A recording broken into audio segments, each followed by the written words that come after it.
वंदा भी बनते जी।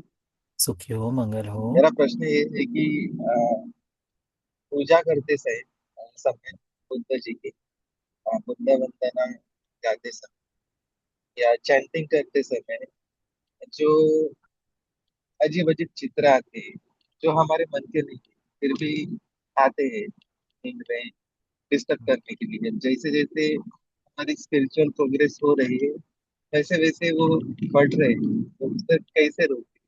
मतलब वो डिस्टर्ब कर रहे हैं। जितना ज्यादा स्पिरिचुअली प्रोग्रेस कर रहे हैं उतना ज्यादा वो अफेक्ट हो रहा है थोड़ा सा। तो उसको कैसे डील करें? सहना उपासक, जहाँ बहुत मैला हो, बहुत ही गंदगी हो, वहां पर दिखाई नहीं देता। ठीक है। पर जैसे जैसे तुम उसको दूर करते जाते हो ना, तो थोड़ी छोटी छोटी चीजें भी दिखाई देती है। तो इसीलिए जैसे इतने समय तक उसको दूर करते हैं, उसी तरह से देखना। दूसरी बात, स्वयं ये हमेशा जान लेना चाहिए कि ये जो मन है, ये जो शरीर मन है, ये मन इसी तरह से हमें इस संसार में उलझाए रखने के लिए कोशिश करता है। इस मन को सही से न समझ पाना ही अविद्या का एक हेतु है।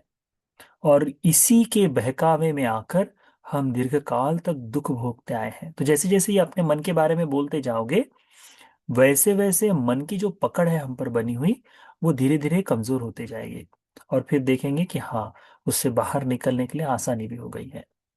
हम मन पर जितना विश्वास करते जाएंगे उतना वह दिक्कत।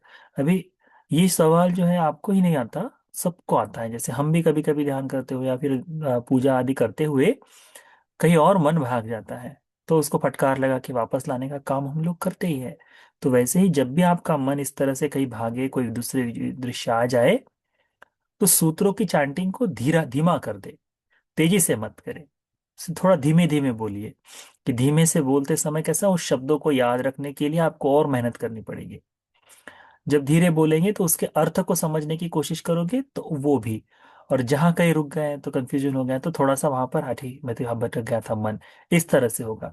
क्योंकि बुद्ध काल में सूत्रों का पठन जो है, यह ध्यान का ही एक अंग था। तो उस तरह से यदि करो, तो अपने आप से धीरे धीरे अपने मन पर पुनः कंट्रोल पा सकते हो। ठीक है, तो उसको ध्यान में रखो। और रहा सवाल आगे धर्म की प्रोग्रेस का, तो धर्म की प्रोग्रेस इसी तरह से धीरे धीरे होती ही है, और होते हुए बाधाएं भी आती है। उसी के लिए हम लोग को कोशिश करनी चाहिए कि जैसे तैसे धीरे धीरे इनसे बाहर हो, एकाएक नहीं हो पाएगा। क्योंकि इतने समय तक जीवन का आधा पड़ाव हमने मन के अधीन बिताया है। तो अब मन को थोड़ा सा अपने वश में लेकर आने की कोशिश करेंगे, तो मन तो थोड़ा छटपट आएगा ही, वैसा है। परंतु जैसे उसको आदत लग जाए, तो धीरे धीरे वो हमारे कंट्रोल में आ ही जाता है। ठीक। नौ बुद्धा वंदा में बनती जी। ना उदाहरण। बनती जी, मुझे ये पूछना था। सम्राट अशोक ने, राजा है ना, किस कारण से वो नागलोक में उत्पन्न होता है? वो महेंद्र बंती जी ने, अनंत महेंद्र बंती जी ने वो नागलोक में जाके वो राजा को उपोषित धारण करने के लिए, उपोषित धारण करो मनुष्य लोक में फिर उत्पन्न उत्पन्न हो जाएगा, ऐसा करके किस कारण से वो नागलोक में गया रहता है, ये पूछना। क्रोध के कारण। कैसा है, हाँ। सम्राट ने पूरी पृथ्वी यानी उस समय संपूर्ण राज्य बोधि वृक्ष को दान दिया था। और इस बोधि वृक्ष को किसी परिवार के सदस्य ने जला दिया था। जला नहीं दिया, उसको नाश ही किया था, दूध आदि डालकर उसको खत्म ही किया था।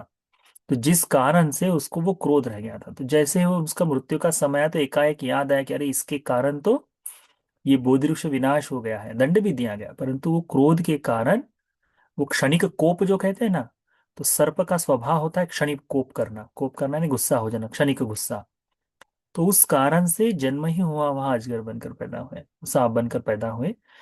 अब अच्छा हुआ कि उनके पुत्र अरहंत थे, तो उन्होंने उस बात को जाना।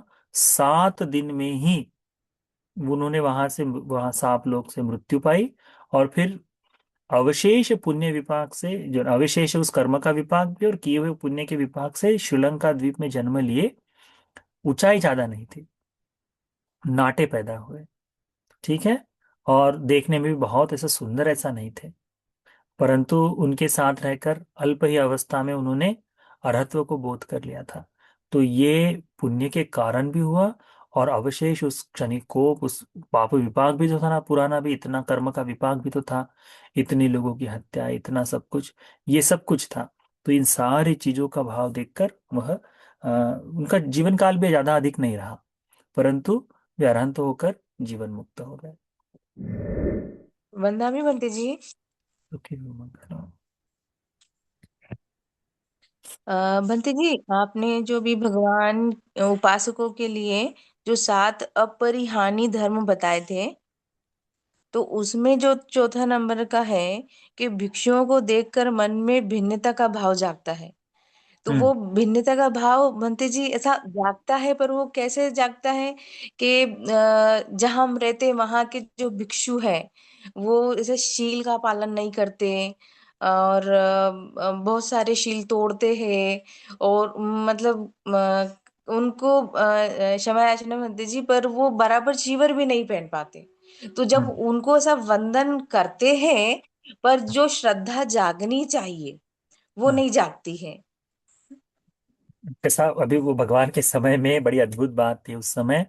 अनेकों लोग, सभी सभी बहुत सुंदर भिक्षु लोग थे, परंतु वो उस तरह से न देखा जाए, इस तरह से देखो कि भगवान के समय में भिक्षुओं में, अच्छा वो बड़े भंतेजे तो उनके पास जाकर बैठना चाहिए, उन्हीं को नमन करना चाहिए। ये छोटे भिक्षु है, इनको नहीं नमन करना चाहिए, इनसे नहीं बात करनी चाहिए। इस तरह से नमक प्रवज्जित, मध्यम वयस्क में प्रवज्जित बूढ़े भिक्षु आज भी है ना। यदि अभी मैं बहुत बूढ़ा दिखाई देता तो मुझसे बात करने का तरीका लोगों का बड़ा अजीब हो जाता, है कि नहीं।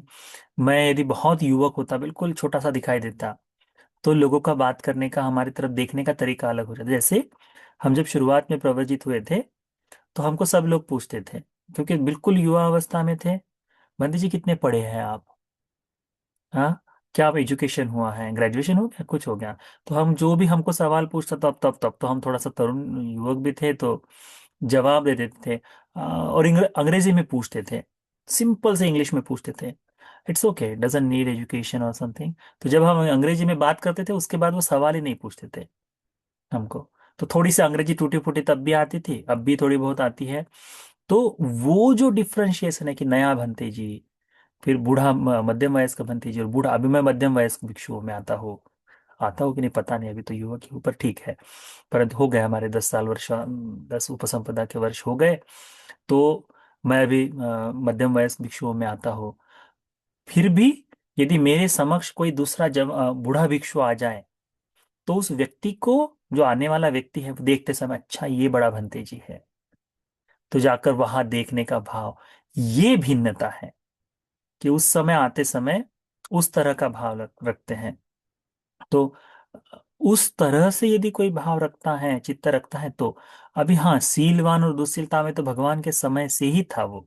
जैसे भगवान बुद्ध जी ने भगवान बुद्ध जी ने जब भिक्षुओं को कहा था कि भिक्षुओं तुम्हारा वाद विवाद छोड़ दो, तो भिक्षुओं ने, कौशंबी में था शायद से वो बात, तो कौशंबी की बात है, तो भगवान ने कहा भिक्षुओं विवाद छोड़ दो, तो भिक्षुओं ने सुना नहीं, तो भगवान ने कहा इनकी ये बात नहीं मानते, तो मैं एकांत में, भगवान एकांत में वर्षावास के लिए कहीं चले गए जंगल में। तब उपासकों ने इकट्ठा होकर कि भगवान की भी बात ये नहीं मानते, ये ठीक नहीं है, इसीलिए इन लोगों से बातचीत करना ही बंद कर दो करके।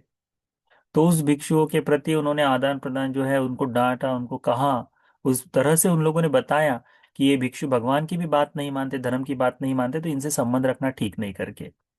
इस तरह से भी हुआ है।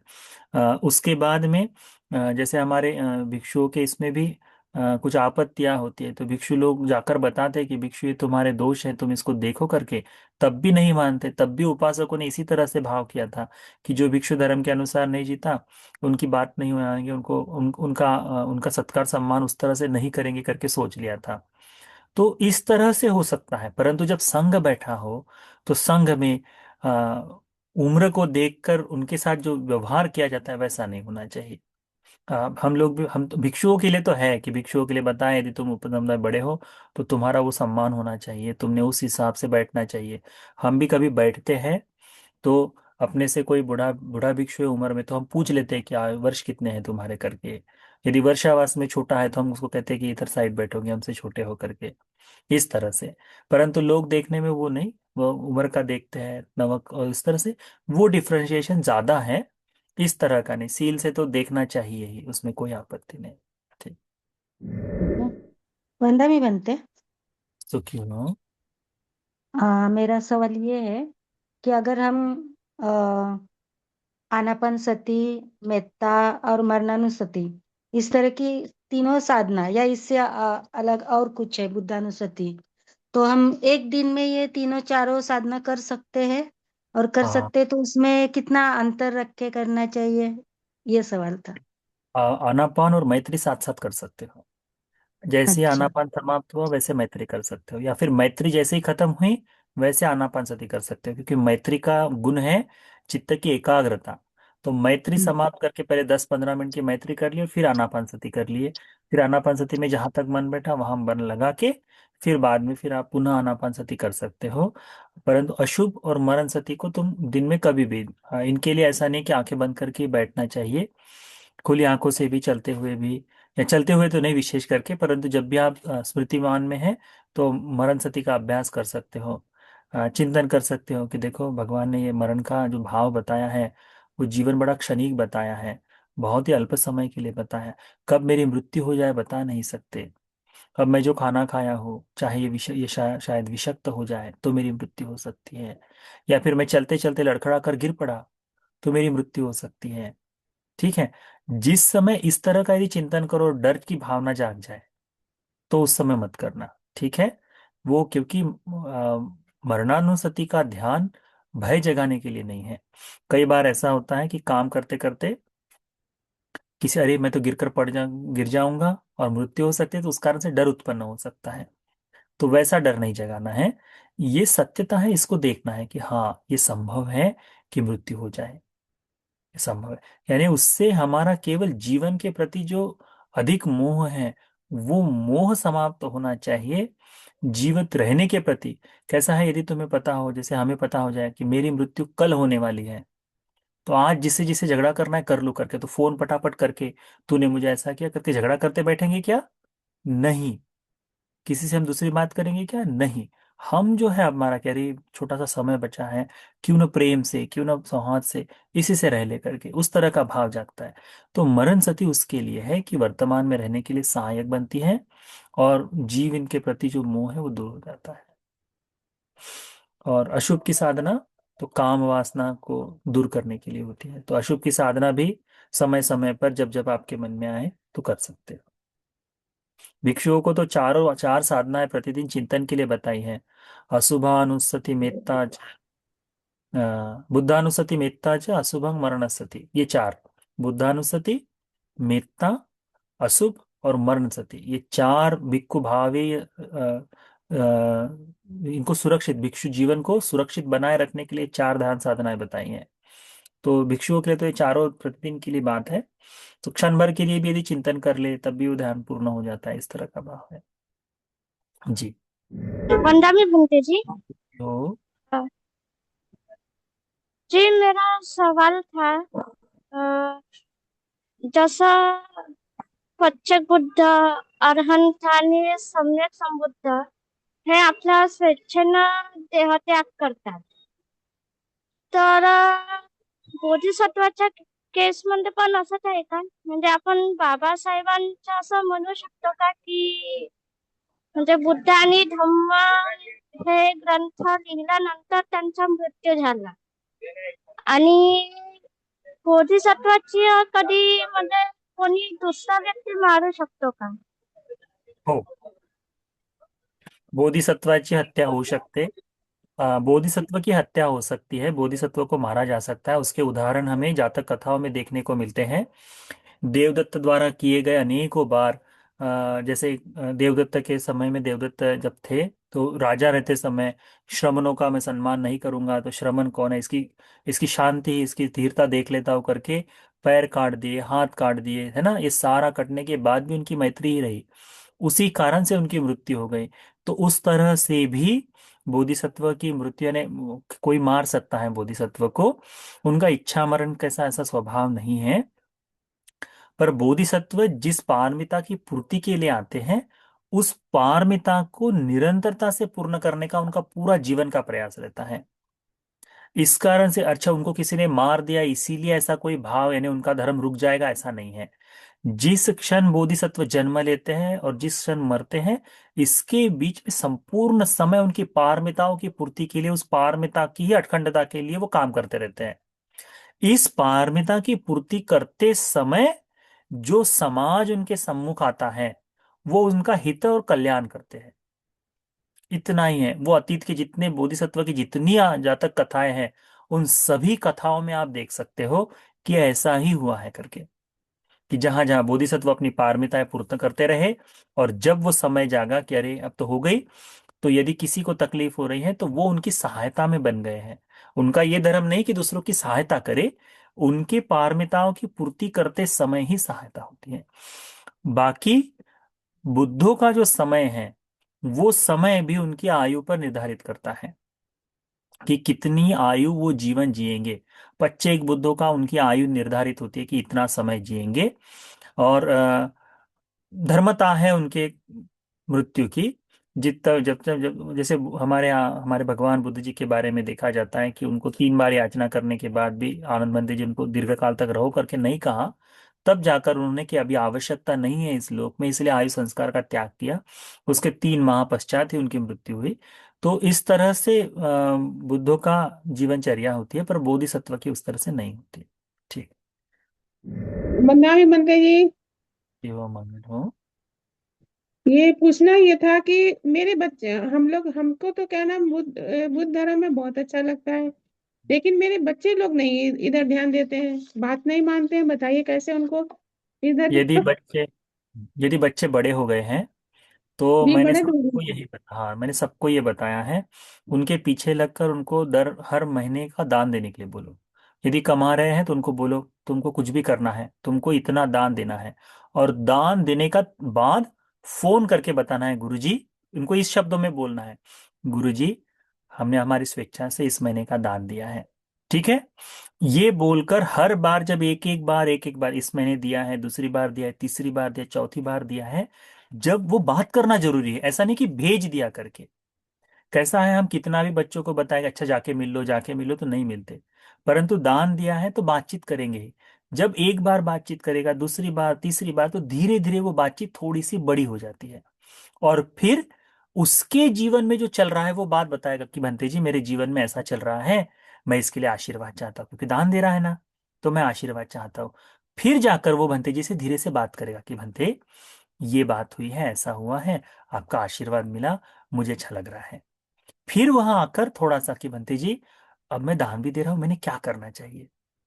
और जब भंते जी उसके साथ बात करेंगे, ठीक है अच्छा उपासक, ठीक है करके जब बात करेंगे, यदि मिलने का मौका मिलता है, यदि मिल सकता है, तो मिलकर हाँ आ जाओ लल्ला बैठो, अच्छा आप बताओ कैसा है करके।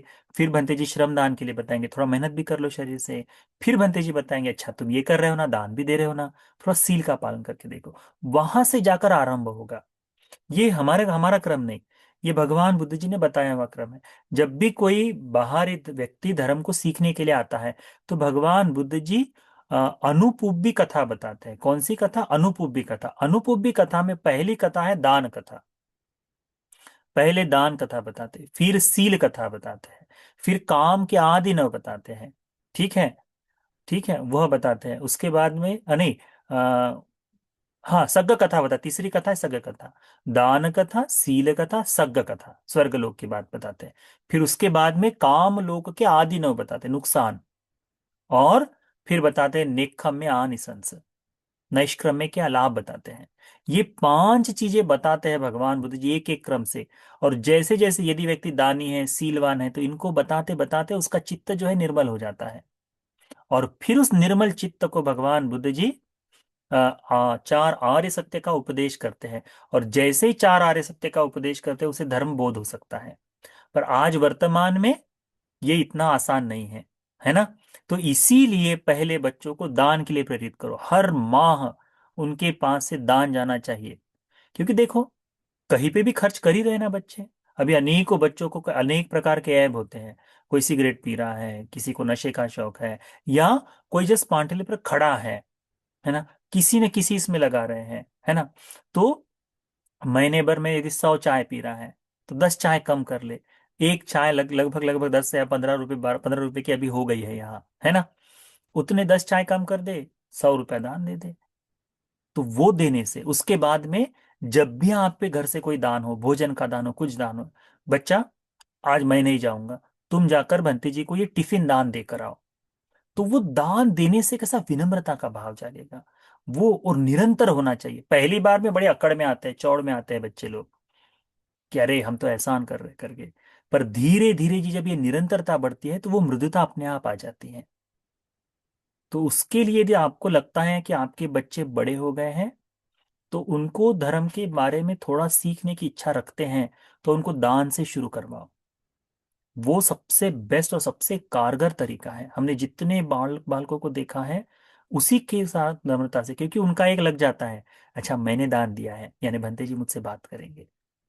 तो वो जो डर वाला जो है ना, आइस ब्रेक कहते हैं हम लोग उसको, तो वो पहली बातचीत होते ही वो आइस ब्रेक हो जाता है, उसके बाद में फिर वो बात कर सकते हैं। पर हम ये नहीं बताते कि वो बच्चा बिल्कुल सीलवान हो जाएगा, ये कभी नहीं बताते। ये शीलवान होना उसके गुण धर्मों पर, उसके पूर्व कर्मों के संस्कारों पर, उसके पूर्व प्रैक्टिस पर डिपेंड करता है। हाँ, उसे यहाँ तक लेकर आ सकते कि धर्म में वो थोड़ा सा आगे बढ़ पाए, ये कर सकते हैं उसकी। यदि अंधश्रद्धावान होगा, अभी जैसे अभी मॉडर्निटी में चल रहा है कि सभी लोग कहते हैं कि अच्छा नास्तिकवाद को ज्यादा महत्व देते हैं, तो उसमें वो परिवर्तन आ सकता है। अभी कुछ दिनों पहले एक बालक ने प्रश्न पूछा था कि बंते जी, ये निरय में जन्म लेता है व्यक्ति, तो निरय में जन्मने के बाद कैसे वो वापस निरय से मनुष्य लोक में आ सकता है, क्योंकि निरय में तो सभी पाप कर्म ही कर रहे हैं ना, वहां दुखी भोग रहे, तो कैसे चले जाएगा। तो बुद्ध ने कहा है कि कर्म की प्रबलता कही है। कर्म जहां प्रबल हो जाता है, तो जिस समय भी मनुष्य लोक में हमसे अच्छा कर्म भी हो रहा है, पाप कर्म भी हो रहा है, पाप के कर्म स्वरूप वो नहीं रह गया, अच्छे का कर्म का विपाक तो अभी मिला नहीं है ना। तो कर्म प्रबल था, प्रबल कर्म था उसका निरय जाने का, तो वो निरय चला गया। पर वहां कर्म जब भोग लिया है तो कर्म खत्म हो गया वो वाला। पर वो पूरा खत्म नहीं हुआ, वहां कोई कुशल कर्म का प्रबलता आ जाए तो वहां से मरकर पुनः ऊपर आ जाता है। तो ये जो चक्र है चलते रहता, कभी भी कर्म शून्य नहीं होता। अब इस बात को उस बच्चे को समझाए, तत्काल बोला गुरुजी ये बात मैंने नहीं समझी थी, तो वो समझ लिया। तो इस तरह से उसकी जो चेतना चेंज हो गई। अब उसके बाद उसको दसियों लोग बताए कि भैया सदाकालिक पाप लोग, सदा में सदा निरय लोग हैं, जैसे अनेकों शास्त्रों में लिखा, अनेकों धर्मों में कहा जाता है कि मरकर निरय चला गया, निरय दिव्य लोक चला गया, दिव्य लोक में परमानेंट है करके। अब इस बात में वो नहीं फंसेगा, तो उसकी एक शंका जो थी वो सॉल्व हो गई। वैसे ही एक एक चीज धीरे धीरे करते हुए खत्म की जा सकती है। ठीक है। अगला प्रश्न। वंदामी आदरणीय बंटी जी। दुखी हो मतलब। बंटी जी, मेरा क्वेश्चन ये है कि जैसे जो धर्म के कार्यक्रम ऑर्गेनाइज होते हैं, उसमें कई बार ये देखा गया है कि जो अथॉरिटी के पोजीशन में लोग होते हैं, वे ही खुद सारा कार्य करते हैं कि इस इंटेंशन से कि ज्यादा से ज्यादा पुण्य उन्हें मिले, और जो बाकी के श्रद्धावान उपासक और उपासिकाएं भी होते हैं, उन्हें मौका नहीं मिलता है। तो ऐसे सिचुएशंस में जो बाकी के उपासक है वो कैसे ज्यादा से ज्यादा पुण्य अर्जित करें, और जो ऑर्गेनाइजर्स या लीडर्स इस तरह से बिहेव करते हैं, क्या उन्हें भी सही तरीके से पुण्य प्राप्त होता है क्या? कैसा है, अ, आप यदि देखते हैं अनेकों बार ये बड़े प्रोग्राम्स में अपनी सेल्फी के लिए, अपनी फोटो के लिए दिखावा करने वाले लोगों की संख्या वास्तव में पुण्य करने वालों से अधिक होती है। ठीक है। तो उस कारण से जो पुण्य की अभिलाषा रखते हैं, क्योंकि मैंने देखा है कि बंते जी एक फोटो हो जाए, बंते जी इस तरह से मैंने दिया है, मैंने दिया है, मेरा नाम है, इस तरह से दिखाने वालों की संख्या अधिक हो जाती है। और कर्म चेतना ऊपर डिपेंड करता है कि हमारा कैसा विपाक चित्त की चेतना है।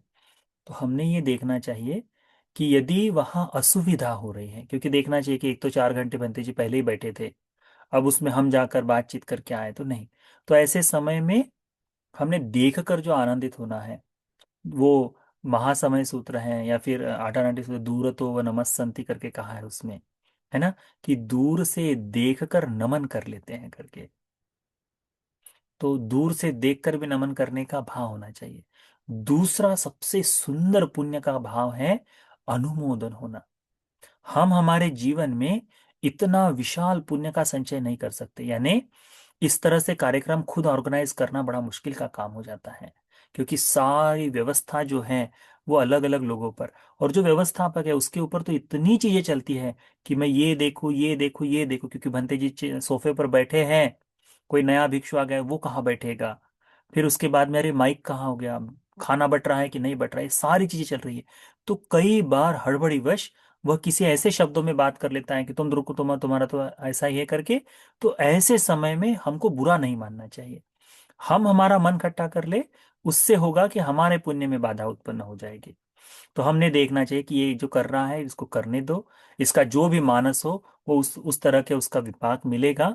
मुझे तो पुण्य संचय करना चाहिए।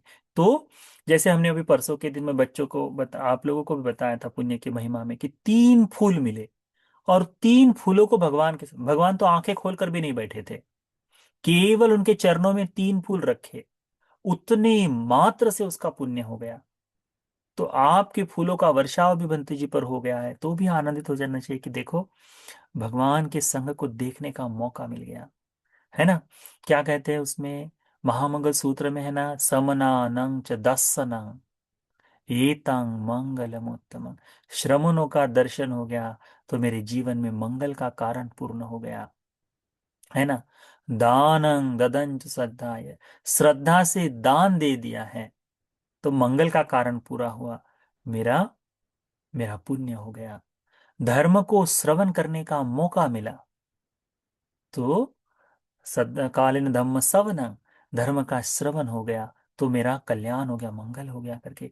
इस तरह से यदि चेतना जगाए, और वह बिल्कुल हॉल के अंतिम छोर में बैठा है, माइक लेकर प्रश्न पूछने वाले, यार माइक लेकर या फोटो खिंचवाने वाले से अधिक पुण्य उस व्यक्ति का हुआ है, ऐसा देखा जाएगा। क्यों?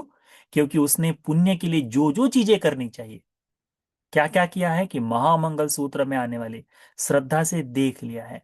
अब कई बार ऐसा होता है कि फोटो निकालने की हड़बड़ाहट में, इधर उधर देखने की हड़बड़ाहट में, पीछे कोई भिक्षु है उसको धक्का मारकर निकल जाएंगे, या फिर ऐसा कुछ हो जाए, बंदे जी इधर हो जाओ, बंदे जी उधर हो जाओ। इस तरह से जो करना है, वो सबसे उसके प्रति जो भगवान के संग को देखकर जो श्रद्धा जागनी चाहिए वो नहीं हुई है। तो इसीलिए आप लोगों को दूर से जो पुण्य करना अर्जित करा जा सकता है वो महामंगल कारणों में बताया है, उन कारणों को पूरा कर लो। और जो कर रहा है ऑर्गेनाइज, उसके प्रति मैत्री रखो। हालांकि वो अलग तरीके से बर्ताव करे, बात करे, उसके इच्छा उसके कर्म का फल वो भोगेगा, परंतु हमें हमें उसके प्रति इस तरह का भाव यदि जाग जाए तो हमारे पुण्य की चेतना में उसको बाधा ही उत्पन्न होगी। तो वो नहीं होना चाहिए, उसका भाव ध्यान में रखो। ठीक। वंदामी आदरणीय बनते जी, नमो बुद्धाय। लो। नमो बुद्धाय। बनते जी, हमारा प्रश्न ये था कि जैसे जो सम्राट अशोक जी हैं, तो हम अधिकतर ये देख पाते हैं कि है ना, सांची स्तूप बनाए और ऐसे 86,000 स्तूपों में तथागत जी की अस्थि धातु का सारा निर्माण करवाया है, जिससे आज हम इस समय जो जन्म लिए हैं, तो उन्हीं के माध्यम से काफी कुछ हम समझ भी पाते हैं, देख भी पाते हैं। इतना सब कुछ उन्होंने किया, तो आ, आज भी हम ये देख पाते हैं कि उनका जो उनका जीवनी जो उनकी रही है बायोग्राफी, तो वैसा कुछ बताया नहीं जाता है। जैसे उनका शासन काल में जो उन्होंने इतना सब कुछ किया और प्रजा काफी कुछ खुश थी और काफी सुखमय जीवन व्यतीत करती थी, लेकिन ऐसा कुछ दिखने में आता नहीं और कोई भी वो नहीं करता, यानी सब ढका सा लगता है, या फिर इसको ढक दिया गया था, या जो भी है ऐसा कुछ दिखता है। उनकी श्रेष्ठता को छुपाया जाता है अधिकतर, हम अब काफी कुछ इसके ऐसा देखते नहीं हैं। है, अवेलेबल नहीं है, कुछ भी नहीं है। उसके कारण है ना, प्रतिकूल व्यवस्था आने के बाद जिस तरह से अभी राजनीति चल रही है, तो ये इतिहास को राजनीति में अलग तरीके से खींचा जाता है।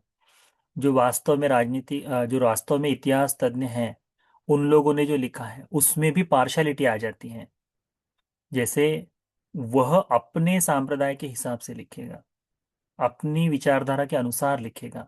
तो जब भी ये विचारधारा का क्लैशेस होता है, वहां सत्य इतिहास नहीं लिखा जाता। भारत में साफ इतिहास न लिखना ही सबसे बड़ी हानि हुई है। हमारे भारत में इतिहास सही से नहीं लिखा गया, अच्छी तरह से इतिहास को नहीं बताया गया, मैथोलॉजिकल बुक से इतिहास है करके हम लोगों ने कह दिए हैं। तो इस कारण से हमारे बाबा साहब ने एक शब्द बड़ा अच्छा कहा था कि जो अपना इतिहास नहीं जानता वो इतिहास बना नहीं सकता। ये बात सुनी होगी ना आप लोगों ने। तो हम लोग अपना इतिहास नहीं जानते अतीत का। तो गौरवशाली संपूर्ण भारत का इतिहास न जानने के कारण एक नया गौरवशाली इतिहास बनाने के लिए हम काम भी नहीं कर सकते। तो हम आज वर्तमान में देखा जाए तो हम केवल उलझे हुए हैं। हम धर्म के जंजाल में उलझे हुए हैं, आपसी विवाद में उलझे हुए हैं। एक जो उन्नति होनी चाहिए, एक जो संपूर्ण देश की उन्नति होनी चाहिए, तो केवल बाहरी ढांचा दिखाई दे रहा है, भीतर में वास्तविक नहीं। वो एक एशियन पेंट की ऐड आई थी बहुत साल पहले, उसमें ऐसा आया था कि उसने पूरा घर बनाया, पूरा पेंट किया, तो एक जादूगर आता है। वो जादूगर ना छड़ी दिखाकर कहता है मैं कुछ भी गायब कर सकता हूँ। तो वो छड़ी दिखाकर दूसरी बिल्डिंग गायब करता, गायब हो जाती है। फिर ये जो एशियन पेंट लगाए हुए बिल्डिंग गायब करता है, तो बिल्डिंग गायब हो जाती, बाहर का पेंट भर बचा रहता है। तो वैसी हमारी आज की प्रगति हो गई, डेवलपमेंट, कि बाहर का पेंट जैसे बच जाता है ना घर के निशान से, वैसा ही डेवलपमेंट बचा हुआ है। भीतर में जो लोगों की समस्याएं हैं उनको नहीं हो रहा। इसका प्रधान कारण है हम अपने वास्तविक इतिहास को नहीं जानते। अभी मैं जहाँ जहाँ जहाँ आश्रम में हूँ, यहाँ पे नजदीक में बदायूं क्षेत्र से सभी लोग आए हैं। ये सब अपने नाम के सामने मौर्य लिखते हैं, मौर्य लिखते हैं, कुशवाहा लिखते हैं। कौन है ये मौर्य वंशीय है, जिन्होंने इस संपूर्ण, जिसे आज वर्तमान में अनेकों बार कहते समय अखंड भारत जो कहते हैं ना, उस संपूर्ण अखंड भारत पर जिस राजा ने राज्य किया, वे सम्राट अशोक के वंशज है। परंतु ये अपने आप के इतिहास को नहीं जानते। तो जब हमने इनको बोला कि आप तो राजवंश से आते हैं, तो भंते जी ऐसा कैसे, हमको तो ये लोग नीच समझते हैं करके बोला। तो हमने बोला तुमने स्वीकार कर लिया, हम लोगों ने स्वीकार कर लिया। हम अपने आप को दलित बोल देते हैं कि भाई तुम हो ही दलित, हाँ हम दलित है करके, तो गर्व से बोलते हैं। उस तरह से नहीं, तुम अपने आप के अस्तित्व को जान लो कि भाई तुम हो कहाँ से। जिस लोगों ने अभी जैसे सिंपल से काम कर लो, ये जो वर्णचार्य बताते हैं लोग, ब्राह्मण वैश्य क्षत्रिय और शूद्र, ठीक है, इसमें स्त्री अति शूद्र है। स्त्री स्त्री सबसे नीचे आती है, स्त्री तो चार वर्ण से बाह्य है ना, शास्त्रों में ऐसा ही कहा, इसलिए उनको छोड़ दो। अति शूद्र करके था ही नहीं। ये अति शूद्र कौन है? तुमने सुना होगा ना अति शूद्र का नाम आता है करके। तो इनको कहा जाता है कि जब प्रतिक्रांति हुई थी, ठीक है, तो प्रतिक्रांति के समय जिन जिन लोगों ने आ, धर्म को छोड़कर, बुद्ध शासन को छोड़कर, तो तत्काल उनके मतों में कन्वर्ट हो गए। तो जैसे जैसे कन्वर्ट होते गए उनकी कास्ट वैसे वैसे बढ़ती गई। जिन लोगों ने आखिरी तक जूझते रहे कि नहीं, स्वीकार ही नहीं है तुम लोगों की बात, उनको समाज से काट दिया कि तुम्हारा समाज में कोई इंटरफेयर नहीं रहेगा। अब जब कोई व्यक्ति प्रवाह से दूर हो जाए तो क्या होता है, वह सारी चीजों से घट जाता है, क्योंकि समाज के साथ रहते रहते प्रोग्रेस होती है। तो जो आखिर तक बुद्ध धर्म को मानते रहे, वो लोग आखिर में बचे, जो अंतज कहे जा सकते हैं आज, या फिर सबसे नीचे जो शेड्यूल कास्ट में जो गिने जाते हैं, ये वो लोग हैं। पर इनको अपना खुद का इतिहास नहीं मालूम, तो इसीलिए हाँ हाँ हाँ हाँ हाँ हाँ, हम तो नीच ही है, हम तो शूद्र ही है, हम तो दलित रहे, हमको तो नीचे ही बैठना चाहिए। आज भी यदि ये लोग अपने आप को, खुद को बड़ा समझे कि अपना सम्मान के लिए, कि भाई मुझे किसी के सामने झुकने की जरूरत नहीं, मेरे इतिहास में पूर्वजों ने ये नहीं झुके, इतनी इतनी मार खाई, इतना सब कुछ किया है, मेरी झुके नहीं है, तो आज मैं दो टुकड़ों के लिए क्यों झुकूं? आज तो हमारे साथ बोधिसत्व का पूरा सपोर्ट है। तो ये बात जब तक इस समाज का अंतिम पुरुष भी नहीं समझ लेता, तब तक हमारे उसमें से बाहर से मुक्ति नहीं हो सकती। और जब ये सारे लोग जान जाएंगे, तो इतिहास को जानना ये उस तरह से आवश्यक है। सम्राट अशोक के इतिहास को जैसे हम लोग देखते हैं, जब ये अशोक स्तंभ देखेंगे, उससे पहले अशोक स्तंभ से, अंग्रेजों से पहले भारत में अशोक का नाम किसी ने नहीं लिया। तो जब अशोक स्तंभ खोजे गए, तो जब इनको खोजा गया तो देखा गया कि शुरुआत कहाँ से हुई है। तो वे श्रीलंका के महावंश का जो पूरा इतिहास है, पूरे महावंश में सम्राट अशोक पर एक पूरा चैप्टर है। तो वहां के अक्षरों को उन्होंने, वहां वंश को, कि बुद्ध शासन में भगवान बुद्ध जी आए, वो फिर ये राजा, फिर इसने ये भेजा, तो फिर उस इतिहास को इन अशोक स्तंभ की लिपियों से टैली करके देखा, और तब जाकर कि ये अशोक सम्राट का है। और फिर वो सारा का सारा इतिहास लोगों के सामने आया।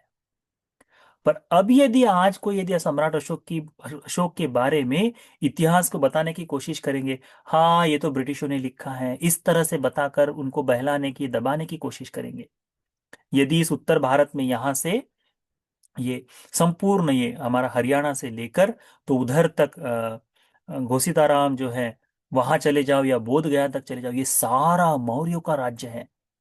यहाँ इतने कुशवाहा इतने मौर्य हैं कि जिनको यदि ये इतिहास के बारे में पता चल जाए पर सही तरीके से बताने वाला कोई नहीं। क्यों? क्योंकि आंखों के सामने काला चश्मा लगा हुआ है। कौन सा? तो धर्म का। क्योंकि धर्म है ना, यदि बताएंगे तुम यदि ये बात मान लो तो तू मर जाएगा, तुम्हारा श्राद्ध कोई नहीं करेगा, श्राद्ध नहीं करेगा तो तू यही फंसा रहेगा।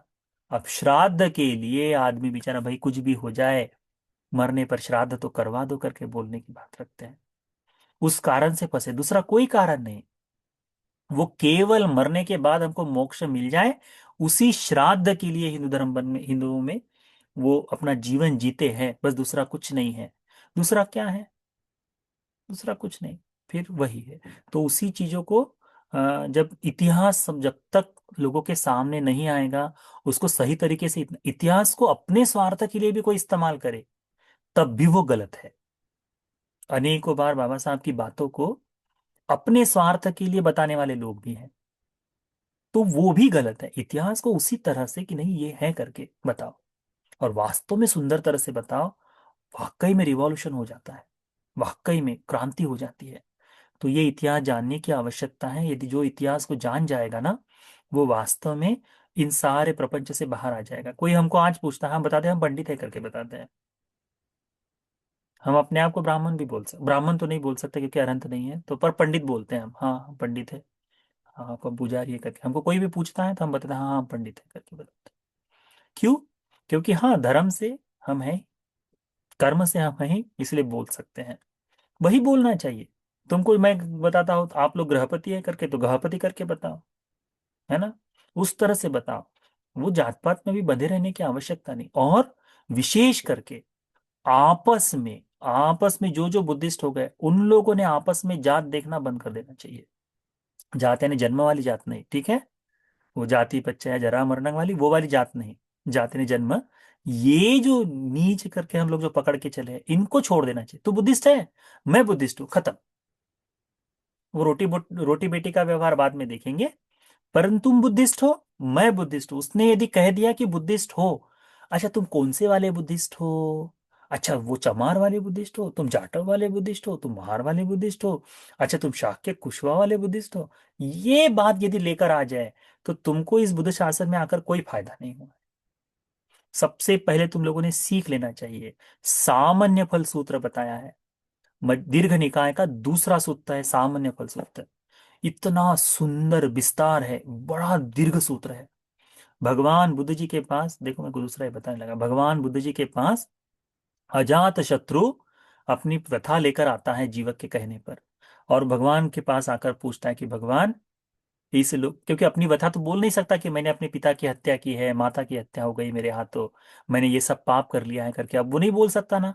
तो भगवान से बात करना है तो क्या करे?